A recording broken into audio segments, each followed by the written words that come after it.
আসসালামু আলাইকুম রহমতুল্লাহি ওয়া বারাকাতুহু। নিশ্চয়ই সকল বন্ধুরা ভালো আছেন, সুস্থ আছেন। আমি আপনাদের দয়ালুর শেষ মেহেরবানিতে খুব ভালো আছি। লকডাউন পরিস্থিতিতে সারা পৃথিবী কেমন যেন একটা হযবরল অবস্থা। আমরাও স্বাভাবিক জীবনের মধ্যে নেই, তবে কাজকে ভালোবাসার কারণে প্রতিষ্ঠানে ফিরে ফিরে আসি। যদিও বা আমি যেখানে বসে আছি এটা ট্রেনিং সেন্টার, এটা দোকান নয়। এখানে সাধারণ মানুষের আসা যাওয়ার সুযোগ নেই, কিন্তু এই জায়গাতেই এসে বসে থেকে সময় কাটাতে যেন ভালো লাগে। এটা হচ্ছে কর্মের প্রতি ভালোবাসা। এখন এই মুহূর্তে একটা চেকিং পদ্ধতি আপনাদের সামনে নিয়ে আসার চেষ্টা করব। হার্ডওয়্যার থেকে ফোন ডেড হয়ে গেলে আমরা কনফিউশনে থাকি, আমাদের ইএমসি প্রবলেম, পাওয়ার আইসি প্রবলেম নাকি সিপিইউ প্রবলেম, আবার মিটারগুলো ভালোভাবে বুঝি না। এক্ষেত্রে আমরা অনেকে অনেকভাবে এক্সপার্ট মনে করি, আবার আমরা নিজেরা অনেকে নিজেদেরকে এক্সপার্ট হিসেবে প্রকাশ করার চেষ্টা করি। মোবাইল সার্ভিসিং জগৎটা এত বিশাল, এত বড় যে এখানে কেউ পরিপূর্ণ নয়। তবে একটি বিষয় বলি যে ইএমএমসি ডেডবুট রিপেয়ার পার্টিশন করতে পারা মানেই বিশাল কিছু হয়ে যাওয়া নয়, এবং ইউএফএস আনলক করা আর হচ্ছে সিপিইউ ড্রিল করে আইএসপি বের করা, এটাও কিন্তু বড় কিছু নয়। মোবাইল সার্ভিসিংয়ের হার্ডওয়্যার সেক্টরে সর্বপ্রথম যে তথ্য এবং সর্বপ্রথম যে শর্ত, সেটা হচ্ছে ডিজিটাল মিটারকে ভালোভাবে জানা এবং মোবাইলের ডায়াগ্রাম সহ মোবাইলের পার্টস কম্পোনেন্ট সম্পর্কে জানা, যে তারা কি কাজ করছে এবং কাদের ভ্যালু কতটুকু আছে। তো এই বিষয়গুলো আগে সর্বপ্রথম যদি আমরা না জানি, তাহলে নির্দিষ্ট একটা বিষয়ের উপরে আমরা মোটামুটিভাবে দায়বদ্ধ থেকে যাব। যেমন দেখা যাচ্ছে যে কোনো একটা টেকনিশিয়ান শুধুমাত্র ইএমএমসির কাজ করতেছে, হয়তো হার্ডওয়্যার ট্রেসিং পদ্ধতি বুঝে না। যখন ইএমএমসির কাজগুলো আস্তে আস্তে জগৎ থেকে চলে যাবে, তখন কিন্তু সে প্রায় বেকার হয়ে যাবে। অনেক আছে শুধু আনলক নিয়ে কাজ করছে, আনঅফিসিয়াল ফোন আনলক কাজ করছে। তো আনঅফিসিয়াল সেট ইমিডিয়েটলি বাংলাদেশে বন্ধ হবে। সেই ক্ষেত্রে দেখা যাবে যে এইসব টেকনিশিয়ানরা হঠাৎ করে অর্থনৈতিক সংকটে পড়বে। যার কারণে যদি আমরা মোবাইল সার্ভিসিংয়ের বেসিকটা খুব ভালোভাবে নিতে পারি, তাহলে আমাদের মনে হয় যে আমরা ওয়াল এক্সপার্ট হিসেবে নিজেদেরকে উপস্থাপন করতে পারবো। অথবা কখনও যদি আমাদের ব্যবসায়িক চেঞ্জিংটা আসে, চেঞ্জিংয়ের সাথে সাথে নিজেদেরকে অন্যদিকে মুভমেন্ট করার মতো সে সুযোগ তৈরি করতে পারবো ইনশাল্লাহ। তা আসুন এই মুহূর্তে আমরা একটা স্যামসাং ফোন ট্রেসিং পদ্ধতি দেখি, যে কি চেকিং করার মাধ্যমে আমরা বুঝতে পারবো যে আমাদের পাওয়ার আইসি প্রবলেম, সিপিইউ প্রবলেম। এবং এটা ছোট্ট একটি ভিডিও আপনাদের সামনে দেখানোর চেষ্টা করছি, আশা করি ভিডিওটি দেখলে ভালো লাগবে। স্যামসাং গ্যালাক্সি A7 এজ এই ফোনটি ডেড অবস্থায় আছে। তো একটা ডেড ফোন কিভাবে আমরা ট্রেসিং করব, আমাদের সমস্যাগুলো কোথায় আছে, সে বিষয়গুলো আমরা স্টেপ বাই স্টেপ এই মুহূর্তে দেখে নেওয়ার চেষ্টা করব। ফোনটি ডেড অবস্থায় আছে, আমি হালকা একটু চেকিং করেছি, বাকিটা আপনাদেরকে দেখানোর জন্য একটা ডায়াগ্রাম করেছি এবং এখানে বিস্তারিত কিছু টপিক রয়েছে, যেগুলো আমরা দেখলে হয়তো আমাদের জন্য অনেক সহজ হতে পারে আমাদের ফোনগুলো ট্রেসিংয়ের জন্য। তো এই মুহূর্তে আমরা দেখে নিই যে আমাদের ফোনটা ডেড আছে। আমাদের ফোনের প্রথমে যখন আমরা একটা ডেড ফোন পাবো, তখন আমাকে প্রাথমিকভাবে যেগুলো চেক করতে হয় সেগুলো হচ্ছে যে আমাদের প্রাথমিক অবস্থায় ব্যাটারি, আমাদের ভোল্টেজটা চেক করতে হবে যে কতটুকু ভোল্টেজ রয়েছে, আর সে বিষয়টা আগে দেখতে হবে। এটা হচ্ছে আমাদের ব্যাটারি ভোল্টেজ দেখাটা হচ্ছে রীতিমতো একটা জরুরি বিষয়। তো ব্যাটারি ভোল্টেজ আমরা এখানে দেখতে পাচ্ছি মিটারে 3.69, মোটামুটি 3.7 মতো ভোল্টেজটা রয়েছে। তো যেহেতু আমরা 3.7 ভোল্টেজে আমাদের ফোনটা রান হওয়ার কথা, কিন্তু আমরা কোনো ধরনের রান হচ্ছে না সেটটা, তো আমরা চার্জেও দিয়ে দেখেছি। অনেক সময় দেখা যায় যে আমাদের চার্জিং সিগন্যালটা আসে, সেটাও আসে নাই।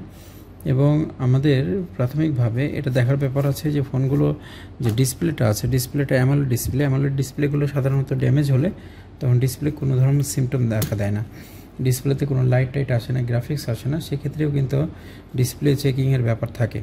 তো অলমোস্ট বেশ কিছু বিষয় আমরা এখানে চেকিং করেছি। এখন আমরা দেখব যে আমাদের পাওয়ার সাপ্লাই এটা রিডিং কতটুকু উঠে, তারপর আমরা চেকিং করব যে আমাদের সেটের সমস্যাটা কোথায় আছে। তো এখন আমরা এখানে পাওয়ার সাপ্লাই কানেক্ট করি এবং এই সেটগুলো আমাদের পাওয়ার কেবল দিয়েও কাজ করতে পারি, যেহেতু পাওয়ার কেবলগুলো খুব ফল্ট আসছে মার্কেটে, যার কারণে আমরা একটু ম্যানুয়ালি এটাকে চেকিং করব।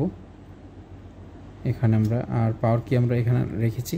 এখন আমরা পাওয়ার সাপ্লাইয়ের দিকে যাই, আমাদের মোবাইলটি নিই, ক্যামেরাটা আমরা পাওয়ার সাপ্লাইয়ের দিকে নিয়েছি। পাওয়ার সাপ্লাই আমাদের ভোল্টেজ আছে 4.2, কারেন্ট 0, কারেন্ট কিন্তু আমাদের ফুল করা আছে, এখানে 5 অ্যাম্পিয়ার রয়েছে। এখন আমি পাওয়ার বাটন চাপ দিচ্ছি, শুধু দেখে নেব যে আমাদের রিডিংটা কত উঠে। Start now. 23 23 রিডিং স্টে করে দাঁড়িয়ে আছে। এখন আমি আমার পাওয়ার প্রেস করেছিলাম বাম হাত দিয়ে, হাতটা ছেড়ে দিয়েছি, কিন্তু এখন 23 রিডিং ধরে আছে। কিন্তু আমরা ফোন দেখি, ফোনে কিন্তু আমরা এখনও পর্যন্ত কেবল কানেকশন দিয়ে রেখেছি। তো এখন যেহেতু আমাদের অলরেডি ওখানে হ্যাঙ্গিং রয়েছে, তো এই হ্যাঙ্গিং সমস্যাটা অনেক সময় আমাদের ইএমএসসি পার্টিশন থেকে আসে, অনেক সময় আমাদের কম্পোনেন্ট থেকে আসে। কম্পোনেন্টের কোন কোন কম্পোনেন্ট থেকে আসে এই সমস্যাগুলো, এই বিষয়টা পুরোপুরিভাবে আমার ছাত্রদেরকে বোঝানো আছে। এবং আমরা এখন চেকিং করব যে আমাদের আইসি ফল্ট হয় কি না, এবং এই গ্যালাক্সি S7 এজ সেটগুলোতে কোথায় কোথায় থেকে আমাদের ডেড ফোন ডেড রিপেয়ার হতে পারে বা ডেড হওয়ার সম্ভাবনা কোন কোন সেকশন থেকে আসে, সে বিষয়টা আমরা স্টেপ বাই স্টেপ দেখে নেব এই মুহূর্তে। প্রাথমিকভাবে আমরা আমাদের ডায়াগ্রামটাকে একটু ফলো করে নিই। আমরা এখানে মডেল দিয়ে রেখেছি স্যামসাং G932F আর A7 এজ ডেড ফোন। কীভাবে বুঝবো আইসি নষ্ট হয়েছে কিনা, আমরা এখানে আমাদের পাওয়ার সেকশনে যে আইসিটি রয়েছে, পাওয়ার সেকশনের ইনপুট আউটপুট আইসির ইনপুট আউটপুট ভোল্টেজগুলোকে আমরা ট্রেসিং করলেই বুঝতে পারবো যে আমাদের পাওয়ার আইসির প্রবলেম কিনা। এবং এই সেটগুলোতে একটা পাওয়ার এই সেটগুলোতে একটা পাওয়ার আইসি থাকে না, একাধিক পাওয়ার আইসি সম্বলিত ফোন হয়। সেক্ষেত্রে আমাদের ডিসপ্লে আইসি যেটা রয়েছে সেটাও একটা পাওয়ার সেকশনের সাথে সম্পৃক্ত। আবার দেখা যাচ্ছে যে এখানে লাইট আইসি আছে, লাইট আইসিও কিন্তু পাওয়ার আইসির সঙ্গেই সম্পৃক্ত রয়েছে। তো পাওয়ার আইসি হিসেবে অনেকগুলো আমরা আইসি এখানে দেখতে পাই। তবে আমাদের মূল যে পাওয়ার আইসিটা সেটা আমরা এখানে দেখতে পাচ্ছি, যেটার মডেল দেওয়া আছে S535। এই আইসিটা আমাদের গুরুত্বপূর্ণ এবং আমাদের ব্যাটারি কানেক্টর থেকে ভোল্টেজটা পুরোপুরিভাবে এই গ্রহণ করে থাকে। এখানে আমাদের 3.7 3.8 যতটুকু ব্যাটারি ভোল্টেজ থাকে সে ভোল্টেজটা পুরোপুরিভাবে কনভার্টিং হয়ে এখানে আসবে। এবং আমরা এখানে দেখতে পাচ্ছি যে আমাদের কয়েকটি এখানে কম্পোনেন্ট আঁকানো আছে আশপাশে, যেগুলো আমরা ভোল্টেজ পেয়ে থাকি।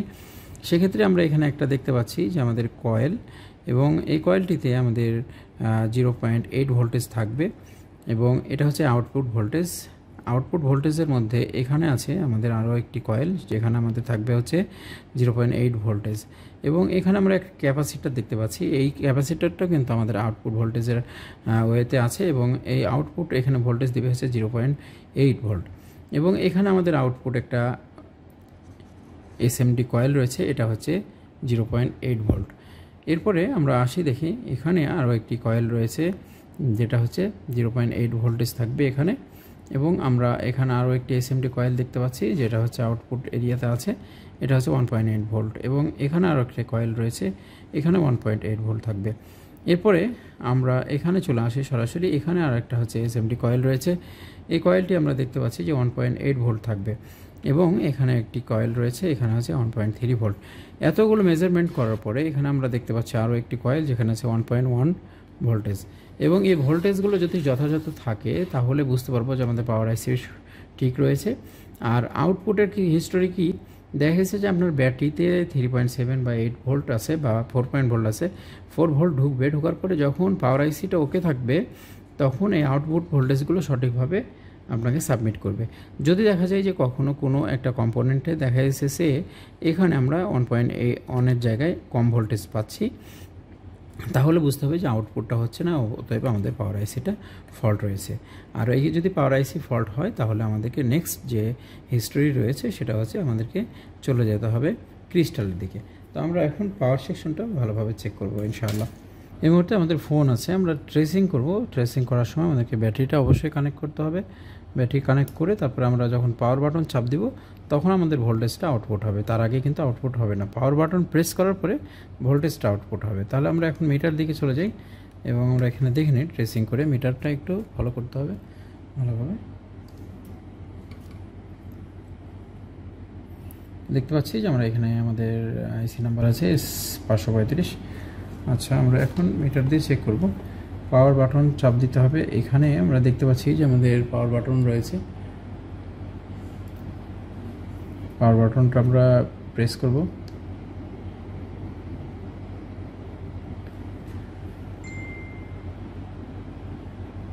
এরপরে যে আমরা আইসি দেখতে পাচ্ছি, আইসিতে আমাদের কম্পোনেন্ট রয়েছে। আমরা এখানে দেখতে পাচ্ছি যে আমরা সাইডে যে কয়েলগুলো বলেছিলাম এসএমডি কয়েল, 3টি কয়েল। প্রথম যে কয়েলটি ছিল এটা আউটপুটে হয়েছে 0.8 ভোল্টেজ থাকবে। আমরা এখানে চেক করি দেখুন 0.8 ভোল্ট রয়েছে, তাহলে আমাদের এই ওএসটা ঠিক রয়েছে। এখানে আমাদের ভোল্টেজ থাকবে 1.1, আমরা এখানে দেখতে পাচ্ছি 1.1 ভোল্টেজ রয়েছে। এখানে আমাদের ভোল্টেজ থাকবে হচ্ছে আমাদের 1.1, এখানে আমরা ভোল্টেজ কম পাচ্ছি। দেখুন আগে ঠিক ছিল, এটা 1.1 ছিল, কিন্তু এখানে আমরা 0.8 ভোল্টেজ পাচ্ছি, 0.8 ভোল্টেজ। আচ্ছা, এরপরে আমাদের উপরে যে একটা ক্যাপাসিটার রয়েছিল, সেই ক্যাপাসিটারটাতে আমাদের একটা ভোল্টেজের এখানে হিস্টোরি রয়েছে, সেটা হচ্ছে 0.8, আর আমরা এটা পাচ্ছি 0.8 ভোল্টেজই পাচ্ছি। এরপরে আমাদের এখানে যে কয়েলটি রয়েছে, এই কয়েলেও কিন্তু আমরা 0.8 ভোল্টেজ পাবো, 0.8 ভোল্টেজ। আমরা এরপরে চলে যাই সরাসরি, এখানে আমাদের ভোল্টেজ থাকবে 0.8 ভোল্টেজ আউটপুট, আমরা এখানে দেখতে পাচ্ছি 0.8 রয়েছে। এরপরে আমরা এখানেও পাবো 0.8 ভোল্ট, দেখুন 0.8 ভোল্ট। এরপরে আমরা চলে আসি, এখানে আমাদের ভোল্টেজ থাকবে হচ্ছে এখানে থাকবে 1.1 ভোল্ট। এখানে আমরা ভোল্টেজ দেখুন প্রথমে ড্রপিং করলো। আচ্ছা, এটা আছে কিনা দেখে নিই, সম্ভবত আমার মিটারের মাথাটার কারণে কোনো ক্যাপাসিটারের শর্টিং ইস্যু আসছে, আবারও চেক দিচ্ছি আমি, দেখে নিই। ভোল্টেজটা 0.8, আর এখানে থাকবে আমাদের 1.1। এখানে দেখুন 0.8 ভোল্টেজ আছে, এখানে ভোল্টেজ থাকার কথা হচ্ছে 1.1 ভোল্ট। তাহলে আমরা দুইটি কয়েলে আমরা ভোল্টেজ কম পেয়েছি, দুইটি কয়েলে আমরা ভোল্টেজ কম পেয়েছি। আমরা এখান থেকে আরও একটি কয়েল রয়েছে, এখানে আমরা ভোল্টেজ পাবো হচ্ছে 1.3, যেটা আমরা পাচ্ছি কনফার্ম, এবং আমরা 1.9 ভোল্টেজ পাবো হচ্ছে এখানে। দেখুন এখানে 1.9 এর জায়গায় 2.0 আছে, তার মানে এটা হচ্ছে 1.9ই ধরা যাবে। কিন্তু আমরা এখানে যে ভোল্টেজটা পাওয়ার কথা ছিল 1.1, সেখানে আমরা পাচ্ছি 0.8। তাহলে 0.8 ভোল্টেজ পাচ্ছি। এই ভোল্টেজটা আমরা দুইটা ওয়েজেই আমরা ভোল্টেজ কম পেয়েছি, এক হচ্ছে এটা আর একটা হচ্ছে এটা, এই দুইটা ওয়েজে আমরা কিন্তু ভোল্টেজটা খারাপ পেয়েছি। অতএব আমাদের পাওয়ার আইসিটা সমস্যা করছে। যদি আমাদের এই পাওয়ার আইসি চেকিংয়ে ওকে থাকতো, তাহলে আমরা এখানে দেখতে পাচ্ছি যে এখানে একটি ক্রিস্টাল রয়েছে, এই ক্রিস্টাল থেকেই কিন্তু আমাদের ফোনটি ডেড হওয়ার সম্ভাবনা থাকে, এই জন্য ক্রিস্টালটা আমরা চেঞ্জ করতে পারতাম, এবং এটা মেগাহার্টজটা চেকিং করার বিষয় রয়েছে। বন্ধুরা, এই হচ্ছে বিষয়। আমার কাছে এই মুহূর্তে আমরা কনফার্ম যে আমাদের আইসি প্রবলেম রয়েছে। লকডাউন পরিস্থিতি S535 আইসিটি আমার কাছে উপস্থিত নেই, যার কারণে আমি ফোনটি এখন রেখে দিলাম। রিপেয়ারের যখন সুযোগ হবে ইনশাআল্লাহ আপনাদেরকে রিপেয়ারটা দেখানোর চেষ্টা করব। জাস্ট এই আইসিটা তুলে আবার লাগিয়ে ফেললেই কমপ্লিট হয়ে যাবে। এবং এই পর্যন্ত আসার আগেও বেশ কিছু চেকিং ছিল, যে চেকিং পদ্ধতিটা আমি আমাদের ছাত্রদের কাছে শেয়ার করে থাকি। আমরা কনফার্ম হতে পারলাম ট্রেসিংয়ের মাধ্যমে যে আমাদের পাওয়ার আইসিটির প্রবলেম রয়েছে, এবং এই সমস্যাটা সমাধানের জন্য আইসিটা রিহট করা যেতে পারে। আমরা রিহট করেছি, সমাধান হয়নি, আইসি চেঞ্জ করতে হবে। আইসিটা এই মুহূর্তে আমার কাছে না থাকার কারণে, যেহেতু লকডাউন পরিস্থিতি সারা দেশে মোটামুটিভাবে বন্ধ হয়ে আছে, যার কারণে এই মুহূর্তে আইসিটা পরিবর্তন করে আপনাদেরকে দেখাতে পারলাম না। তবে এই আইসি পর্যন্ত আসার আগেও কয়েকটা স্টেপ রয়েছিল, যে স্টেপগুলো আমার ছাত্রদের সামনে আমি সবসময় শেয়ার করি, এবং সেই চেকিংগুলোতে অ্যালাউ হওয়ার পরে কিন্তু আমরা আইসি পর্যন্ত এসেছি। আইসি চেকিংটা আপনাদেরকে দেখানোর চেষ্টা করলাম। আইসি যদি আমি পরবর্তীতে লকডাউন পরিস্থিতি স্বাভাবিক হয়, আইসি চেঞ্জের জন্য আইসি চেঞ্জের সময় যদি ভিডিও করার সুযোগ থাকে, সে বিষয়টি আপনাদের সামনে অবশ্যই তুলে ধরার চেষ্টা করব। সকলে ভালো থাকবেন, সুস্থ থাকবেন। আসসালামু আলাইকুম ওয়া রাহমাতুল্লাহি ওয়া বারাকাতুহু।